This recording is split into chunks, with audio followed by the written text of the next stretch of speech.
and welcome to our series of webinars to create opportunities of shared learning around marine-based Indigenous protected and conserved areas, also known as IPCAs. Tonight, we will hear from Wan Leo, and the title of the presentation is Marine, Indigenous, Protected and Conserved Areas, Opportunities and Recommendations for Realizing Canada's Commitment to Reconciliation and Marine Conservation. So I'm just going to introduce, do Wan Lee's bio. I'll talk about who I am, and then I'll give you a couple of little housekeeping tips, and then we'll kind of get started. So Wan Lee is a senior policy analyst at the Assembly of First Nations, located on the unceded territories of the Algonquin and Anishinaabe peoples, also known as Ottawa. With a background in resource and environmental management, Wan Lee has been working with and for First Nations for over 10 years on marine conservation and fisheries related issues. Recently serving as the regional coordinator for North American region on the International Indigenous Forum on Biodiversity, Wan Lee currently leads the national and international files related to marine biodiversity and water stewardship in the AFN's water sector. So we're delighted tonight to have Wan Lee joining us. Just as a quick form of introduction, I'm actually going to be hosting and facilitating tonight. My name is Dr. Heidi Weigand, and I'm with Dalhousie University. And on behalf of Gwillimaguswakin, also known as KMKNO, I'd like to welcome everybody here. I'm just going to go through our organizations just to recognize who's part of sponsoring the event, and then the housekeeping tips. So KMK was created to oversee the negotiations and consultation processes between the Mi'kmaq of Nova Scotia, the province, and the Government of Canada. KMKNO is governed and receives their mandate from the Assembly of Nova Scotia Mi'kmaq Chiefs, and collectively they work on the broader nation issues for the Mi'kmaq of Nova Scotia. The webinars are a collective effort with other Mi'kmaq organizations, and the partners include the Unama'ki Institute of National Resources, UINR, which represents the 5 Mi'kmaq communities on Cape Breton Island in Nova Scotia.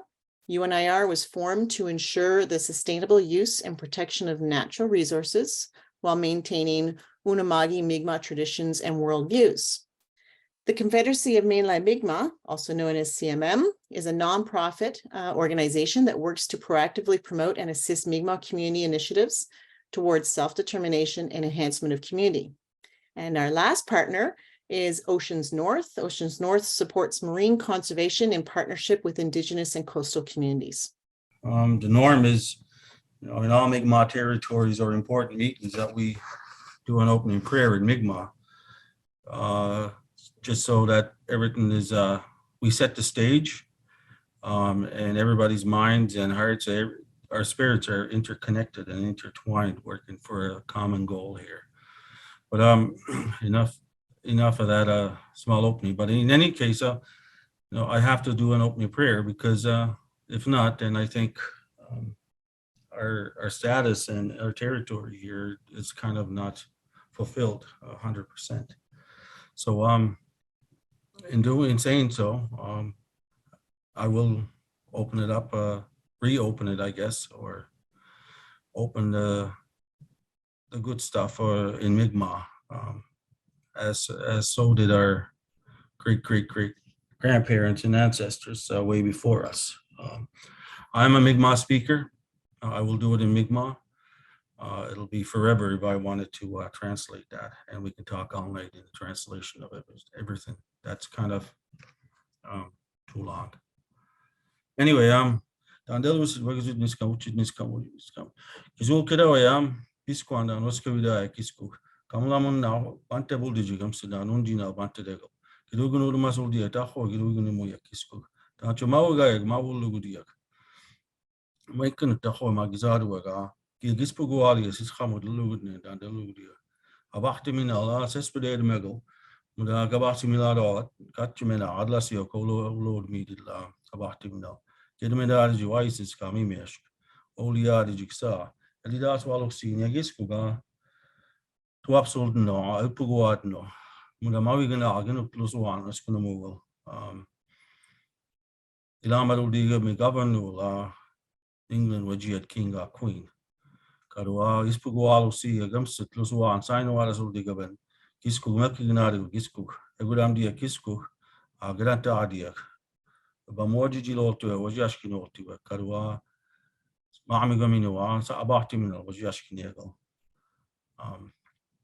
Anyway, edo ebisku an anyway gisku danos kavidaya. Kamalamunna bantadwina nanumjino. Chiglat naja kwayo dilam sitana body datum kan chikta ni gana oksi. Ula eskuwa na nagwak. Elidas walusi ne gisku gedegla imudi nagwak dan elidas walusi. So in just a small translation, I welcomed everybody into our territory, and I asked our Creator to come into our hearts, our minds, and work on us cohesively as a unified nation.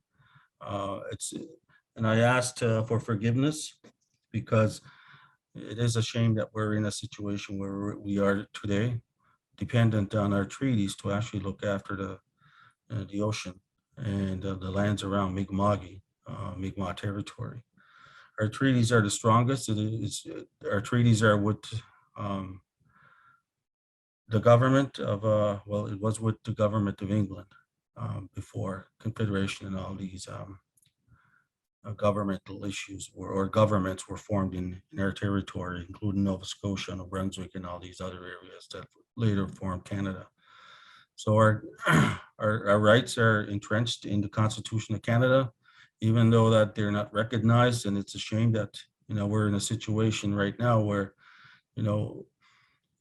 I feel that Canada is certainly manipulating our way of life in terms of what they're doing with IPCAs, because I think Canada alone cannot go ahead with this without the help of First Nations, because our treaties are under the Constitution of Canada and they can't really do too much about it, but they certainly made it a living hell for us the last little while with our fishing rights and our fishing activities. We're not being respected, but yet, as we move down this road of, trying to conserve and preserve our oceans, our lands around Mi'kmaq, we're set in a situation where, I feel that, we could have been working together a long time ago, rather to prevent what we're trying to do here. It's all right. It's awesome. And I love what's going on with the working and the cohesiveness of everybody here. Anyway, I will close it after again, but just my thoughts also. So Wanli, you have the floor, and we're looking forward to your presentation. All right, thanks, Heidi. Yeah, on that, I was like, oh, should I turn my camera off too? Hi, everybody. Nice to meet you, or hopefully see your faces later in the presentation. Maybe by way of introduction, my name is Wanli Oh. As Heidi had mentioned, I'm a senior policy analyst with the Assembly First Nations on Zeta Anishinaabe Algonquin territory, also known as Ottawa. I do not identify as Indigenous. I am non-Indigenous. I come into this work as an ally, often with a sense of gratefulness and gratitude and humility to be allowed into spaces like this and to do this work that's really important to each and every one of you. So thank you for having me here today to present on the AFN's report on marine Indigenous protected and conserved areas. That is the title of our report. It's been released recently, publicly available online. I can share their links in the chat shortly. I'm trying to advance the slide here. Let's see if that works. All right. Yeah, so not trying to take a huge amount of time today, because I think it would be great to get into a little bit of a discussion with you folks and a bit of a Q&A at the end. But as an overall approach today, I'm hoping to present a bit of background and context for this work, and really the content of the report that we've released on marine Indigenous protected and conserved areas, a little bit about who the report is tailored at and for, and what we're trying to achieve. And then also close off with a related event, Impact 5, the 5th International Marine Protected Area Congress. Some of the outcomes there are some linkages to the report, and we've used that event as a great opportunity for us to elevate some of the key messages within the report to the Government of Canada.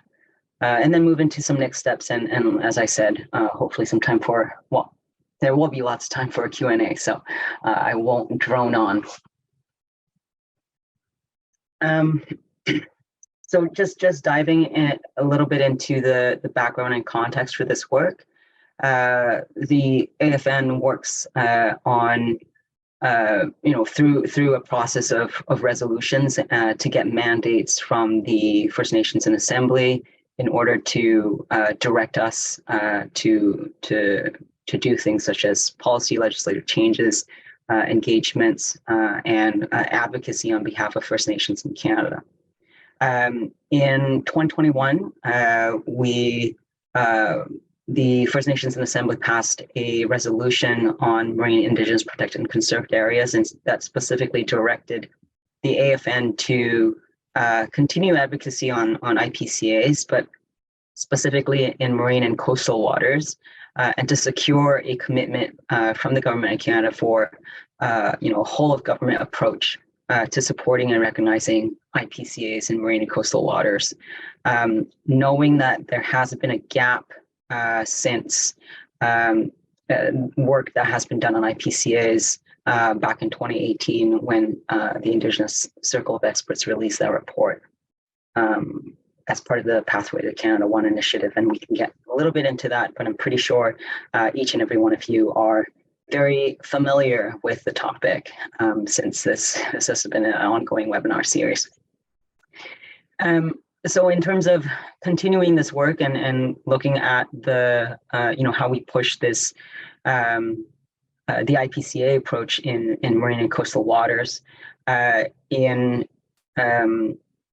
early 2022, we struck a marine IPCA sub-working group that's been guided by our Chiefs Committee on Environment to guide work on this paper. And I see Trish is also on this webinar, so nice to see you here on there, Trish. And the paper has also been presented at the National Climate Gathering in Fredericton, and through our series of webinars in the fall of last year, and meetings of our advisory committee on climate action as well from the fall into the winter of 2023.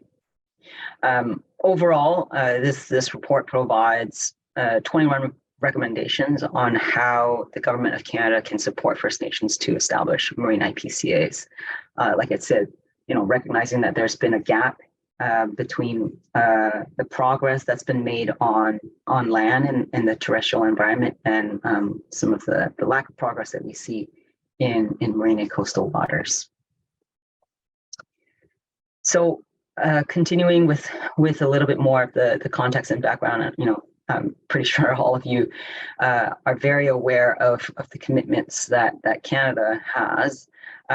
In addition to marine conservation targets that's been made domestically as well as internationally, obviously some legal requirements from Canada to be implementing UNDRIP, the United Nations Declaration on the Rights of Indigenous Peoples, and several commitments that have been made to First Nations and Indigenous peoples more broadly in terms of advancing reconciliation in Canada and what that means in the context of marine conservation. So really highlighting that IPCAs are obviously a new and shouldn't say new, but it is a promising approach to being able to meaningfully contribute to both of these commitments and more.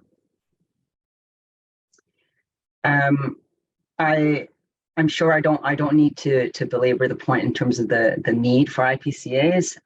This is a lot of what a lot of this context has also been drawn out in our paper to highlight that we are currently in experiencing the twin crises of climate change and biodiversity loss, and looking at local and global decline of marine species and biodiversity.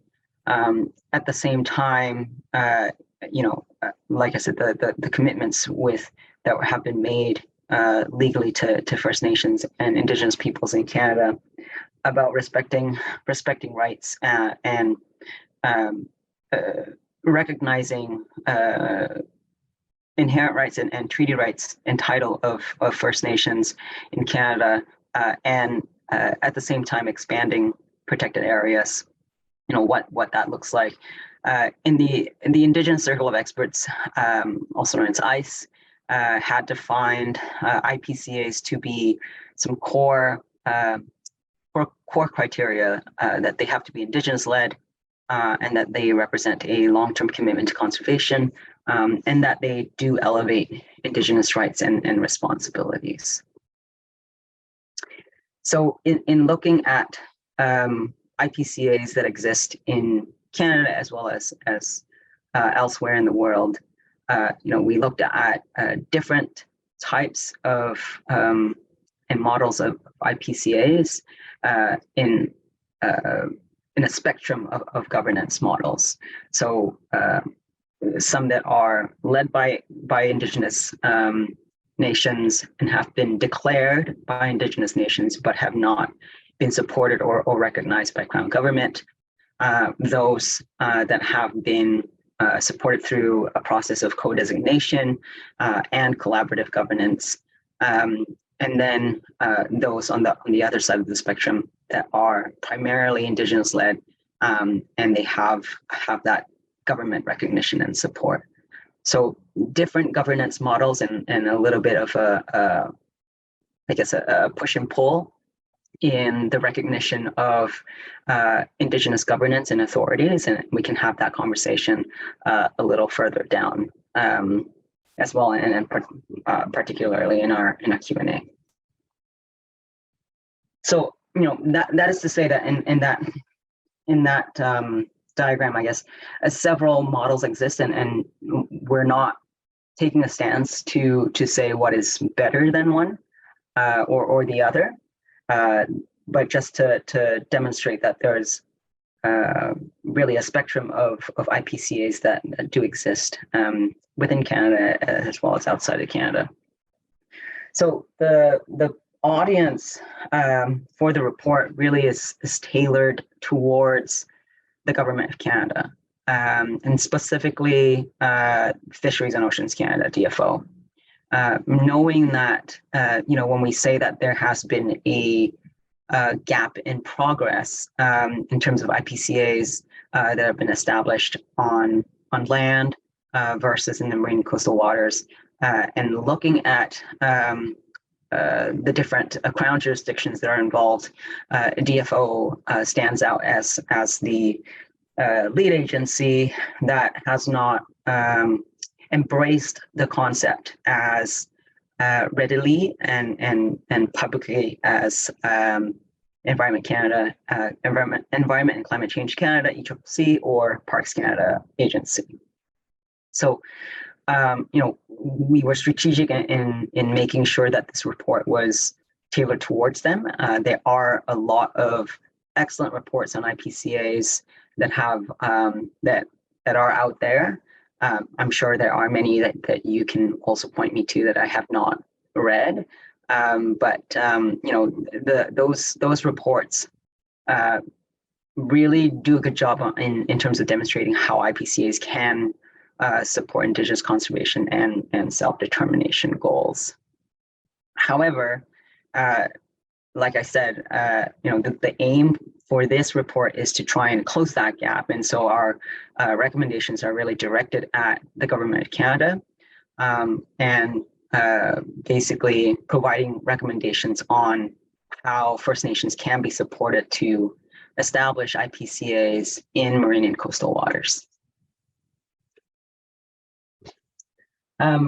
The approach of the report relies heavily on existing literature on IPCA. So many of the reports that I had mentioned, some of the reports from the Indigenous Leadership Initiative, from ICE, and a bunch of other allies that we work with out there. We also looked at a few case studies, some of which were terrestrial, and many of which are based in the marine and coastal environment. And then basically, a lot of the report was trying to identify what were the constraints, or what are the constraints in holding the government of Canada back to widely supporting and establishing marine IPCAs in Canada. And we were able to identify these constraints and then recommendations based on interviews, semi-structured interviews that we did with 13 individuals, some from First Nations organizations, some from NGOs, non-governmental organizations, and then also individuals that either used to work for the different agencies involved or are still somewhat involved working for these different agencies, Fisheries and Oceans Canada, Parks Canada Agency, and ECCC, Environment and Climate Change Canada. Many of whom also had and have experience with either working on IPCAs or in the sort of conservation, marine conservation and planning type of context. So through those interviews, and you can see some of the responses that have been provided by these individuals in our paper. We identified constraints to the Government of Canada's support for marine IPCAs, and they've been divided into 3 categories, which are pretty straightforward. They fall under the categories of operational constraints, policy and legislative constraints, and then funding and capacity constraints. And under operational constraints, some of the interviewees identified some key obstacles, such as the competing mandates that DFO has in terms of fisheries and oceans. So these I don't want to call them departments, but these sectors are separated within the department themselves. And obviously have very specific and different mandates that they're told to achieve, one around fisheries management and improving economic prosperity, but conserving fishery stocks as well. And then on the other hand, in terms of oceans, establishing protected areas and more focus on the conservation side of things. Versus resource extraction or development and harvest. Another operational constraint being that lots of interviewees identified, especially within interviewees within DFO, was a lack of policy direction that they felt was apparent from departments or higher ups in the department, to allow them to pursue IPCAs and being able to pursue that as an option for marine, either through marine protected areas or other effective conservation measures. Another constraint was also that was identified was a lack of trust between First Nations as well as DFO. Based on the history of the department and ongoing fisheries management practices and policies that have restrained and restricted First Nations in exercising their rights to fisheries. So those are some key constraints that were identified. I will say also, and this applies to some of the constraints that we see under policy and legislative that, and this is also something that we highlighted in the report, was that even though a lack of policy or direction was identified as an obstacle for folks from DFO, that ECCC and Parks Canada, in pursuing their work to establish IPCAs and to support First Nations, I should say, in establishing IPCAs, were not bound by that constraint, even though those constraints also existed for them. So that was an interesting thing to note, and like I said, that also applied to the policy and legislative constraints that I'll quickly go through. And so in terms of policy and legislative constraints, lots of folks identified that there was a lot of jurisdictional complexity, especially as it applied in the marine environment. And then questions around what the role of IPCAs are towards meeting marine conservation targets. Do they have to meet criteria for other effective area-based conservation measures, OECMs, or marine protected areas in order to meet those percentage targets? How would funding flow as a result? Those are some of the constraints or questions that were brought up by individuals. And like I said, a little bit of, I guess, rigidity that was identified within the department as well, and uncertainty around how to operationalize Indigenous laws, especially when we understand IPCAs to be very much grounded in Indigenous laws and culture and language. And then this is the F word that I think I've heard a lot of DFO folks often mention, is not wanting to fetter the minister's authority. So not understanding how IPCAs or that the fear that IPCAs could fetter the minister's authority when we start talking about governance arrangements and agreements and areas that are declared under First Nations law or Indigenous law. And I think the funding and capacity piece is obviously quite straightforward. That's something that was also identified by folks, even capacity within the department to enact changes, but also understanding, seeming to not have a good understanding of what IPCAs are and could be. And that's certainly a difference that we saw within the folks that were working in the ECCC and Parks Canada context as well. And obviously due to the experience that they've had. So a bit of a difference there in terms of approach and understanding of IPCAs and the willingness to pursue that as an option. So in looking at the constraints, we then tried to identify recommendations based on the challenges and obstacles that were identified by the different individuals.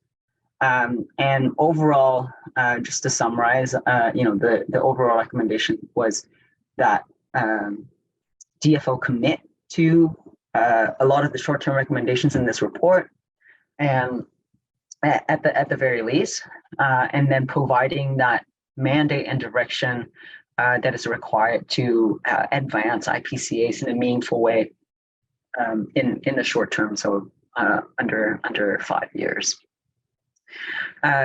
So, the way that we've also tried to sell these recommendations is trying to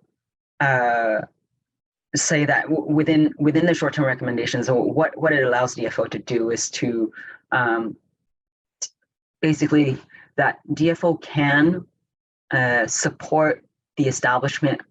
So DFO can support First Nations in establishing Indigenous protected and conserved areas through a process of co-designation that, basically an IPCA can be established or declared under First Nations law, and that the Crown uses their own legislation to recognize the IPCA that or the protected area with its own protected area legislation. So mirroring that those two pieces of legislation, basically just you know, allowing the Crown to recognize Indigenous laws and what has been declared as protected under the IPCA approach for First Nations that are interested.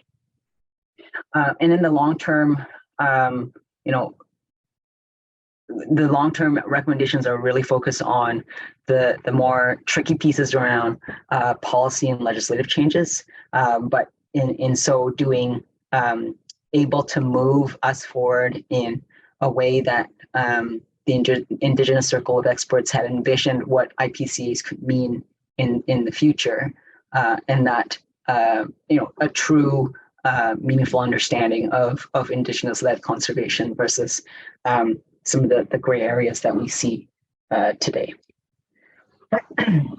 So in summary, in terms of the short-term recommendations, like I said, we have both short-term recommendations and long-term recommendations, and there are a total of 21 of them.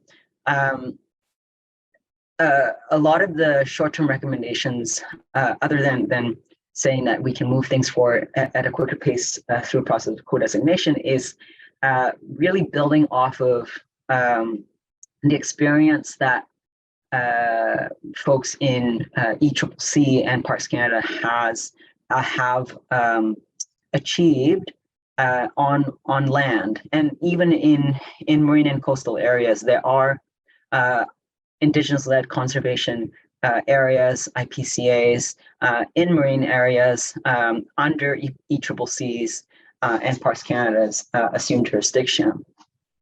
And, you know, some of the recommendations also then look at suggesting a pilot study that can be based off of the Canada's Nature Target 1 Nature Fund, and the Target 1 Challenge, where early on in the process, ECCC had put out, you know, a good amount, hundreds of millions of dollars to support First Nations in establishing IPCAs, and so an induction of those kinds of funds to First Nations can assist folks in being able to speed up that process of IPCA establishment and development as well. And some of the recommendations also focus on, like I said, the sort of skill sharing, experience sharing between the other two departments. But the First Nations Nature Table is a distinctions-based approach that ECCC, initiative that's led through ECCC in terms of really focused on, you know, implementing the biodiversity strategies and framework targets and goals that have been recently agreed to at COP15, but how that can be done domestically. And so, you know, a lot of our advocacy has also been to ensure that DFO, ECCC, and Parks Canada are working in the same in step in that process, and that we can discuss IPCAs and ways to move IPCAs forward, policy, legislation, or otherwise, or on the operational context as well, through a table like that, building off of lessons learned on land. And then using existing IPCA agreements, that's pretty straightforward, and reviewing and improving the flexibility of DFO policy and legislative tools. And one of the policy flexibilities that we did point out was the differences in terms of a feasibility assessment when establishing a national marine conservation area or a national wildlife area versus you know, what we see in terms of DFO's practice when establishing a marine protected area under the Oceans Act. It's a lot more rigid in terms of the assessment and doesn't allow for a fulsome understanding of cultural objectives from First Nations. And then a changing of DFO culture to also address that issue of trust and wanting to foster more collaboration with First Nations is to be able to establish a senior position that works across the DFO sectors and ensure that the two competing mandates are not necessarily subsumed by interests in the fisheries management realm. And moving forward, looking at, this has been talked about greatly through the Indigenous Circle of Experts report as well, adopting an ethical space approach in moving forward, understanding that there are separate worldviews at play, and how to move forward in a respectful way, especially when we talk about policy and legislative changes to address conservation needs. All right. So moving into long-term recommendations as well. Other than reviewing and modifying all related policy and regulation to enable IPCA establishment, what we also had recommended within our report was recommending an independent audit from the Office of the Auditor General in terms of looking at progress from DFO on reconciliation and marine conservation. And this is really due to the feedback that we got from the Marine IPCA Working Group. A lot of our webinars where we heard a lot of the challenges that First Nations were facing on the marine side of things and marine conservation in general, and working with the department and thinking about how to move things forward in a good way. So that was something that was also recommended from the interviewees. And then to address the funding and capacity issues, looking at new financial models going forward and innovative approaches to conservation financing. So such as project finance for permanent PFP projects, and then looking at changing policy and legislation to allow First Nations to charge permit and user fees in IPCAs, for example. I promise I'm quite close to the end of my presentation. The paper ends in a call to action and looking at Impact 5, the 5th International Marine Protected Area Congress, as a potential an opportunity for Canada and First Nations to declare a commitment on supporting and establishing IPCAs. We also did have a resolution on our participation at Impact 5 and this particular message that we were going to bring there. So a quick look at what happened at Impact 5 and then moving on to next steps and some of the outcomes that were achieved there. So the International Marine Protected Area Congress every 4 years is put on by the International Union for the Conservation of Nature, IUCN. It's co-hosted with a host country, and the conference focuses on MPAs, marine protected areas, and using MPAs as a conservation tool.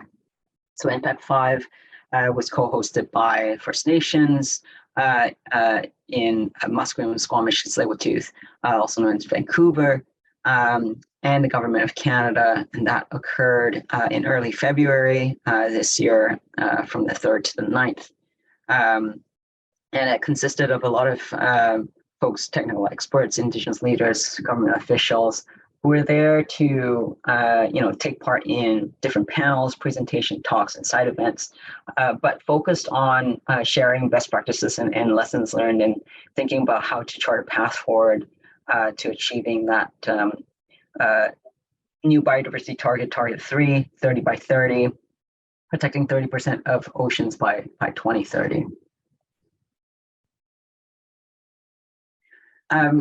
AFN was there at Impact 5, participating in a bunch of presentations alongside some of these folks that I know are in our webinar today, and also participated in a leadership forum at the end alongside a bunch of different leaders, discussing collaboration and Indigenous-led conservation and conservation financing. So trying to push those envelopes of how to move that ambitious target forward, and how we achieve that ambitious target in the shortened time frame.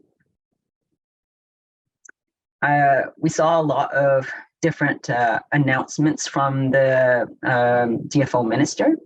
And, despite not getting a resounding support of marine IPCAs at Impact like we wanted, what we saw was a slight shift in DFO's approach. There was more of a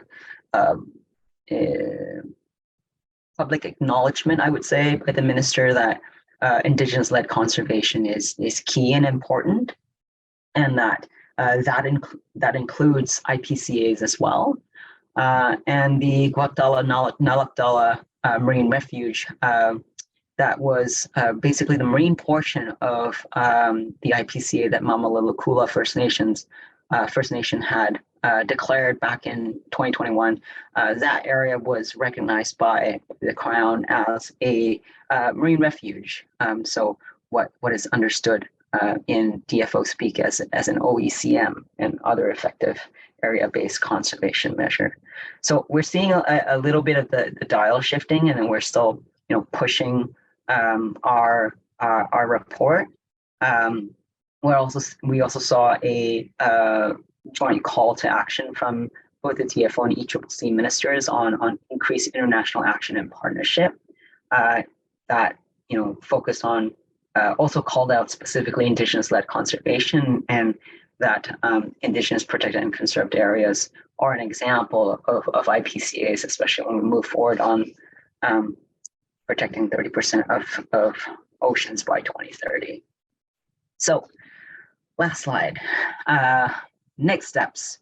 Like I said, I keep referencing the 30 by 30, and that comes from a very long document called the Kunming-Montreal Global Biodiversity Framework that was agreed to by the parties to the Convention on Biological Diversity back in December at COP15. Some of the questions that we have also are, what are some of the implications of the wording and language in the target on target 3? That's where a lot of that 30 by 30 discussion comes from. There's strong language in those targets that talk about recognizing Indigenous territories and traditional territories, and recognizing and respecting the rights of Indigenous peoples, including to their lands and territories and resources. So can this be a leverage in us moving this work forward on IPCAs? And we will be continuing to share a report widely with First Nations, with Government of Canada officials. We have a friendly minister in ECCC who's been very supportive of IPCAs and moving that work forward. So being able to leverage that alliance as well. We've had some initial discussions with DFO officials in Ottawa as well, who are very interested in understanding how to move work forward based on the recommendations that have been provided here. So there's more to be done. And we're also trying to plan some outreach, capacity building, information sharing workshops over the next couple of years.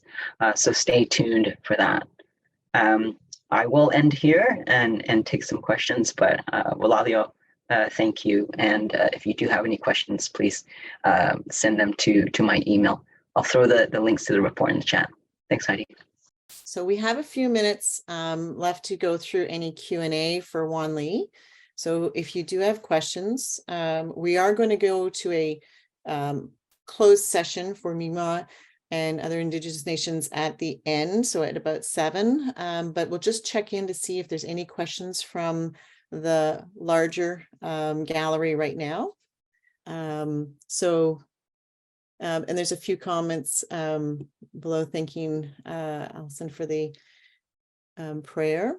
So I'll just check in if anybody has their hand up, or if you would like to put a comment into the chat box. We'd happily taking those questions before we announce the door prize, because there is a winner, and also move to the closed session. I'll just double check again just to make sure.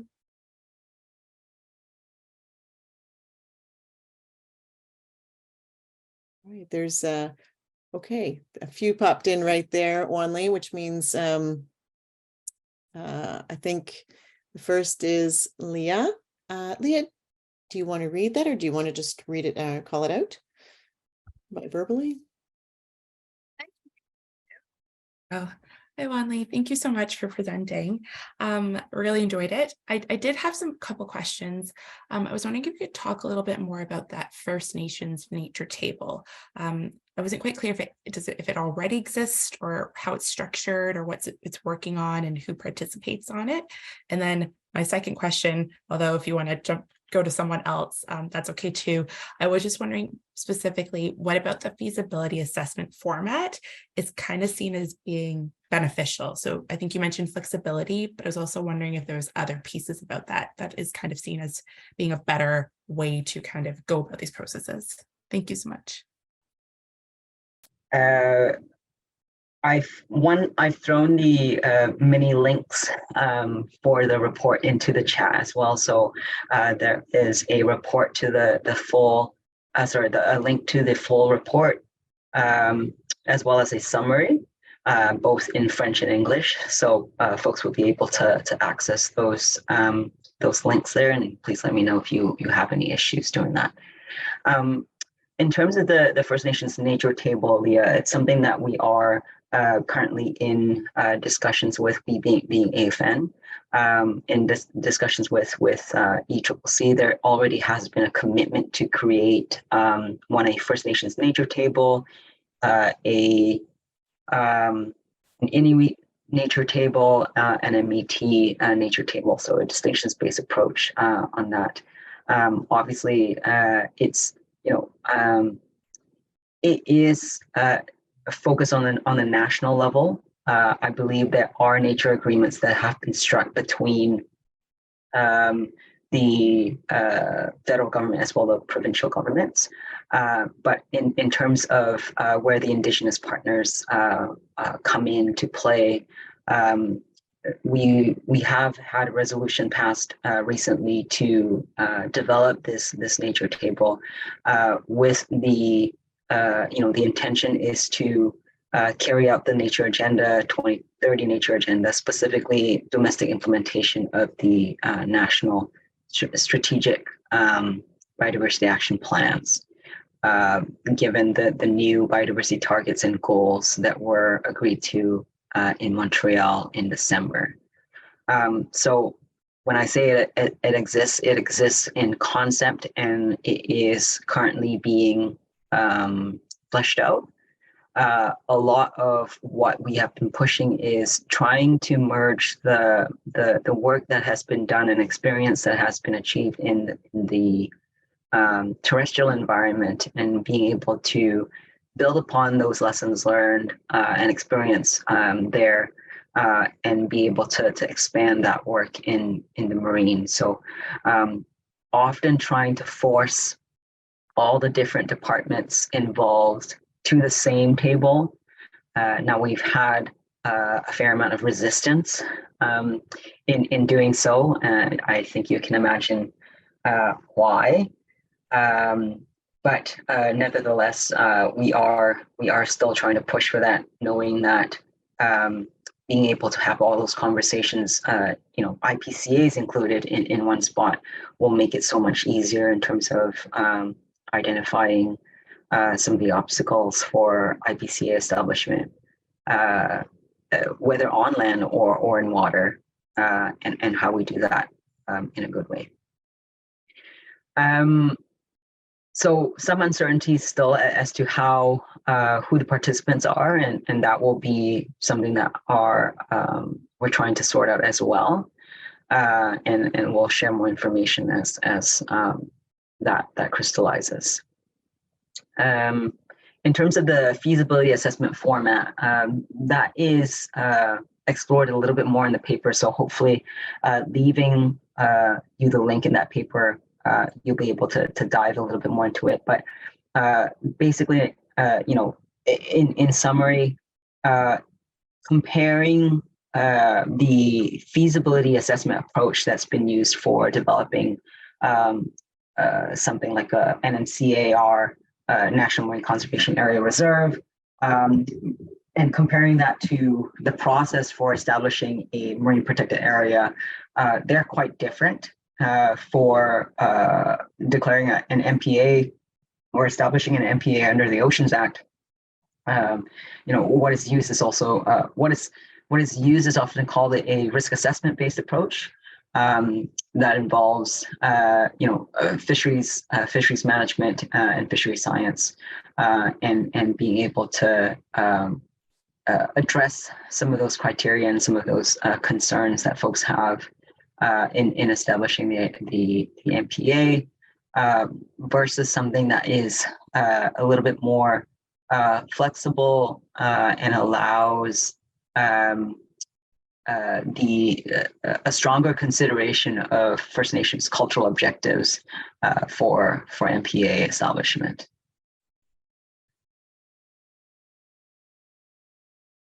Thank you very much, Wan Lee. And I think that actually brings us pretty close to the time. And so I'll just announce quickly that we do have a door prize winner. So that's Lucas Sangster. So you will be contacted by one of the team members so that you can receive the draw prize. A huge thank you to everyone for your attendance today and some of the questions, and also some of the thinking that's going on around the IPCAs. I think this is a really powerful space, and it's growing. The knowledge is growing. So Wan Lee, thank you for your presentation. I'm going to ask Wan Lee and I, who are not in to stay in the session. And if I could ask everybody who doesn't identify as Mi'kmaq or Indigenous to say farewell right now and sign off. And then we're going to be moving into a closed session.